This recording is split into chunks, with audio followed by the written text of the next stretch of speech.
Okay then, in this question we have a function f of x defined by this integral. And the question is, by evaluating the integral, sketch the curve y equals f of x. So the question has told us how to answer it, which is to evaluate the integral. Let me get the first line down. X minus 1 dt. Okay. So this integral, or the integrand, which is the bit that you're integrating, is a function of t and not of x. So while we're evaluating it, we can treat x as a constant, right? And then when we've evaluated the function, we can then vary x up and down. So hopefully that makes sense. So even though x is a variable sort of on the outer layer, it's not treated as a variable inside of here, right? This integrand here only cares about the variable t. So imagine x is just a number. X is 3, x is 5, whatever. And then all we have to do is integrate the inside. So how do we integrate the t minus 1 bit? Well, we do a substitution. U is equal to t minus 1. Du by dt is equal to 1.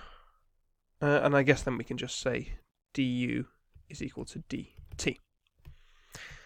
So let's start changing this. I'm going to leave the limits in terms of t, I think. So this becomes u to the x minus 1 du.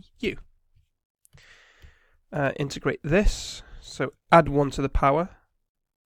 So that becomes u to the x. And the limits are t equals 3, t equals 1. And let me put the u back in terms of t. Divided by x, yeah. So if we put that back in terms of t, we get t minus 1 to the x over x by 3 and 1. Okay, so when t is 3, we have 2 to the x over x, and when t is 1, we've got 0. So this is f of x, 2 to the x over x. So now what we have to do is sketch that. Here's our axes. Okay, let's check the range for x. X is greater than 0, so that's good.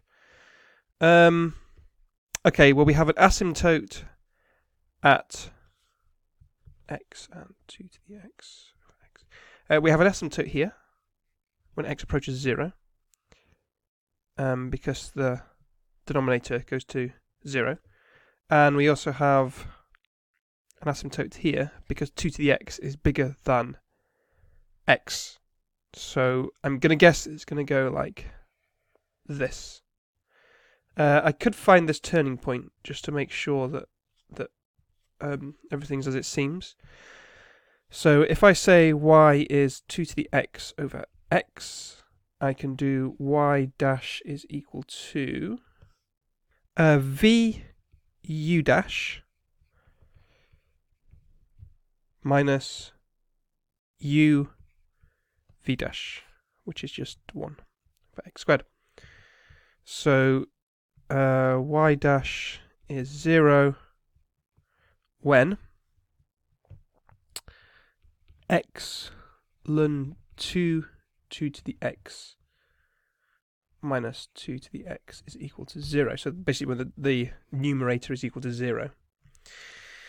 So if I divide by 2 to the x, because that's always positive, so I've got x ln 2, I mean it's never 0, minus 1, so x is equal to 1 over ln 2, yeah. So we have a turning point at 1 over ln 2. We could find the y value of this, but I don't think that's necessary because we've got the two asymptotes and we've got a turning point. Good.